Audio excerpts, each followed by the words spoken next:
السلام علیکم ورحمت الله وبرکاته. ملګرو یو دوه خبرې کول غواړم. اولنې خبره خدا قاریانو د پاره ده، لکه سر چې مدرسې دي، کوم چې مدرسو کې ماشومان د سبق خایي، دغه لپاره ضروري خبره ده. او دویمه خبره او پیغام دغه مور او پلار د پاره ده، کوم چې خپل بچي مدرسو ته رالیږي د قرآن او حدیث د زده کړې د پاره. اولنې خبره ده قاریانو د پاره ده. قاریانو ته زه ویل غواړم چې دغه مور او پلار کوم چې خپل بچي تاسو مدرسو ته راوستي دي، دغه غرض ده چې دوی ته قرآن او حدیث خودلی شي، د دوی نه اوچت انسانان جوړ کړی شي. اوس د یو قاري کار بسې 24 غنټې دغه سوچ او فکر بدایي چې څنګه لار اختیار کما، کومه طریقه اختیار کما چې په هغې سره د ماشوم ښه پوه شي، په ده کې نفسیاتي، عقلي، فکري، جسماني هر قسمه صلاحیتونه را پیدا شي، دی اوچت انسان وګرځېږي. دا به د یو قاري کار وي. اوس د مدرسې یو هلک دی، هغه بیان ورکړی دی، په هغې کې دا ویلي دي چې په دغه مدرسې کې ما 2 میاشتې تېرې کړي دي، په دې 2 میاشتو کې ما بهر ګاډی نه دی لیدلی چېرته، یعنې موږ په دې چاردیوالۍ کې دنده بند پراته وو. او د دې له پاسه بیا غټ افسوس خبره دا ده چې په داسې مدرسو کې زنځیران، هتکړۍ دا موندلی شوي دي. زه اوس خبرې ډېر نه اوږدوم ملګرو، زه صرف یو تپوس کول غواړم د دغه قاریانو نه،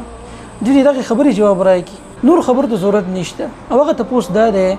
چې د ماشوم د ښه تربیت دپاره، هغه ته د قرآن او حدیث د پوهې دپاره هغه په چاردیوالۍ کې را بندول، دغه په سر له پاسه لخته ساتل 24 غنټې، هغه وهل او ډبول، هغه د ذهني ټینشن سره مخامخ کول، هغه بهر ته نه پرېښودل بلکې مدرسې کې را بندول. آیا دا کار فایدهمند دی د ماشوم دپاره؟ آیا دا د داسې ښه تربیت دپاره ضروري کار دی؟ که دا ضروري کار وي او د دې نه بغیر ښه تربیت نه حاصلېږي، نو بیا زه تپوس کوم چې آیا دا کار په قرآن کې چېرته ذکر دی؟ آیا په حدیث کې چېرته راغلی دی؟ یا د نبي اسلام د غټ سیرت تاسو وګورئ، په سیرت باندې غټ کتابونه لیکلی شوي دي. نبي اسلام د ټول امت تربیت کړی دی، غټ صحابه یې تیار کړي دي، د ماشومانو تربیت هم کړی دی او د غټو تربیت هم کړی دی. آیا په دغه سیرت کې چېرته داسې خبره شته دی؟ آیا د الله رسول چېرته داسې کار کړی دی؟ که تاسو چېرته پیدا کړو نو ډېره ښه خبره ده،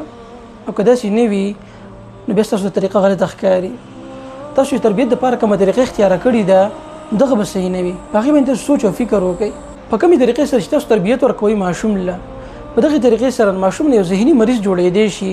او ښه اخلاق والا او ښه کمال والا انسان دې سوی هم که چېرته جوړ شي. او دویمه خبره او پیغام دغه مور او پلار دپاره دی. دغه مور او پلار ته زه ویل غواړم چې تاسو پرې خبره ځان پوه کړئ. د دماغ او عقل الله سبحانه وتعالی انسان له ځکه ورکړی دی چې دې سوچ او فکر وکړي، دې ښه او بدو پېژني. تاسو پرې خبره ځان پوه کړئ چې د ماشوم د ښه تربیت دپاره اولنۍ مدرسه دغه کور دی. ته چې کوم ځای کې واده کړی دی او څنګه مور چې خپل زوی پیدا کړې ده دا څنګه وه، دغه پلار ته زه ویل غواړم که ستا چېرته واقعي د خپل بچو سره مینه وي، دغه ښه تربیت کول غواړي، هغې ته دې ښه اراده وي، نو ته چې کله واده کوو په هغه وخت کې به تا سوچ کړی وي. او هر نوجوان له دا سوچ پکار دی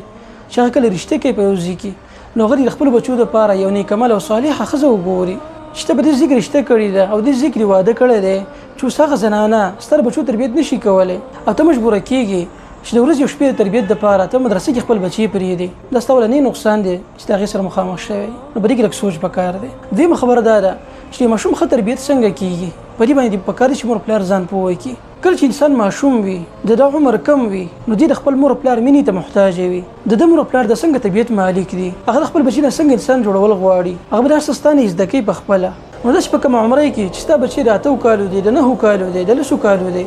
او ته هغه مدرسې ته رالیږي، ورځ شپې هلته پرېږدي، دا غټ ظلم دی چې ته د هغه سره کوې. ته د خپل بچي نه مینه واغسته، محبت دې ترې واغستو، د هغې نه دې محرومه کړو. دې چې کله بیا په دغه مدرسې کې وخت تېروي او قاري صاحب رالیږي دغه شان دې ذهني طور باندې ټارچر کوي، نو د ده زړه به د سبق سره نه لګي. او که بالفرض دی چېرته سبق یادوي هم، نو هغه به دا سبق صرف د دې لپاره یادوي چې د سزا نه بې ځان بچ کړي. نو 10 کاله عمر، 11 کاله یا 12 14 کاله دا هغه عمر دی چې په دې کې ماشوم د مور او پلار تربیت ته محتاج دی. اولنۍ تربیت یې دغه مور او پلار کوي، او د هغې نه بعد بیا دغه مور او پلار له پکار دی چې خپل بچي مدرسې ته ولیږي، لیکن ورځ شپې د مدرسې دپاره نه، هغه لیږه، ماسپښین دې واپس راځي مازدیګر او سهار سکول ته لیږه. کله چې هغه سکول ووایي د هغې نه بعد دغه ذهن برابر شي، تر خپل بچي ښه لیدلی شي، ستا سره به یې وخت تېر کړی وي، ته به د هغه په صلاحیت باندې ښه پوهېږي چې زما نه بچی څه شوق لري، په دې کې څه جذبه پرته ده، کوم صلاحیت په دې کې موجود دی. مثال په طور ستا بچی داسې دی چې دینداره دی، د هغه له دین سره ډېر شوق دی، عالم جوړېدل غواړي، او دی بالغ شو، د دې نه بعد یې مدرسې ته راولېږه. او که ته غواړې نو ورځ شپه د مدرسې دپاره هم ته رالېږلی شي، هلته به د علم یې زده کړي او دین به یې زده کړي، دله به یو کامیاب انسان جوړ شي. خو چې ته کله په کومه عمرۍ کې راولې مدرسې کې لږ شان پرېږدي، نو هغه مختلف قسمه یرو سره مخامخ شي. د استاد د وهلو د یره داسې ده چې د انسان کې دغه جذبات بالکل مړه کوي، په ماشوم کې د کوم صلاحیت یا بالکل ختمي، په دې کې بې اعتمادي پیدا کوي، خو د اعتمادي بده کې بالکل ختميږي دا وجه ده کنه کله چې داسې مشمن را لوي شي علم وکي به دغه فارغ شي ادبي کورون تراشي ولته بیا دوی امامتي شروع کی زر څنګه چې په مدرسې کې په چردیوالۍ کې عادت شوی دغه شان دوی به د جمعه په چردیوالۍ کې ناسي ولته امامتي کوي بس د دین غټ سوچ او فکر دانه شي کوله نو خلاصې مې خبرې دار ملګرو چې د قاریان له بکار دي دوی نرمي اختیار کی دوی له بکار دي چې په خپل قرآن او حدیث باندې ځان پوي کی په موږ غټ مصیبت ده چې نن سبا مدرسو کوم قاریان دي هغه شپ لفظي تور باندې قرآن ویلې الفاظ یې صحیح کړی دي بس نور په قرآن باندې پوهیږي نه دی وجه د غوښلونه سخت دي هغه نه پوهیږي چې الله په خپل کلام کې موږ د څه ویلي دي نو د الله رسول ژوندۍ نه خبري هغه مدرسې نو کاروبار جوړ کړي دا غیر لپاره مدرسو کولا وکړي زما د خبرو مطلب دا نه دی چې د مدرسو بد ویم زه هغه خلاف یم نه مدرسې ډیر خزه ده په هغه د انسان اخلاقی دور باندې او نفسیتي دور ډیره تربیت کیږي ما په خپل په مدرسو کې وخت تیر کړی دی د خپل ژوندۍ ډیر حصے په مدرسو کې تیر کړی ده ابو مدرس کوم استادان پیښ شوی ولې دغه په عمر کې برکت واچي ډیر نیکان خلک موږ دغه د کردار متاثر شوی یو هغه کې تقوا د الله نه یره داسې موجود و چې موږ وهلو ته نه محتاج شوی دا وي زه ته په الله قسم خورم چې موږ کله په مدرسې کې را پاسې د سحر ټایم کې د منځنه مخکې تهجد له طالبان را پاسې دري د یو ځینې بل ځینې د جړا وازونه راتل د الله د یری د وجنه ملګرو جړل او دا خبر د سینه و چې د ډنډې د وجنه په وړه تهجد لره پاسېدل نه بلکې زموږ استادانو او اخلاق داسي او دغه کردار داسي او چې مونږ نیکی طرف ته متوجه کړیو او بل خبره بعض خلک وایي چې مدرسو خپل بچی مليږي هغه دې څه خلاف کړی دی بعض خلک لګي د میډیا باندې دا خبرې کوي چې خپل بچی مدرسو ته مليږي د دین قلار کوي نو دغه کسان د معمولی شان خبره کوم او غدا ده چې ګوري په یونیورسيټي او کالج کې استاد ونیولې شي چې دغه سره دغه په موبایل کې د زنانو تصویرانی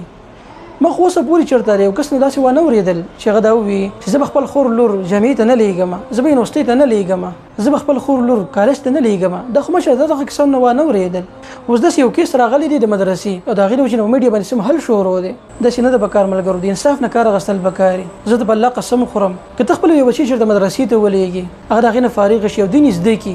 هغه ته له نور هېڅ فایده درنکړي که نه هېڅ فایده درنکړي په دنیا کې نو کم از کم دومره خو به وکړي که نه چې ته کله بیمار شي نو کله کله خو به دیدم کړي که نه او که نور زه اته وفات شي نو دعا خو به ورته وکړي که نه هغه چې خلکو ته کوم دعوت کوي یا چې په منبر باندې خلکو ته بیانونه کوي او د ماشومانو تربیت کوي د دې اجر خو به تاله درځي که نه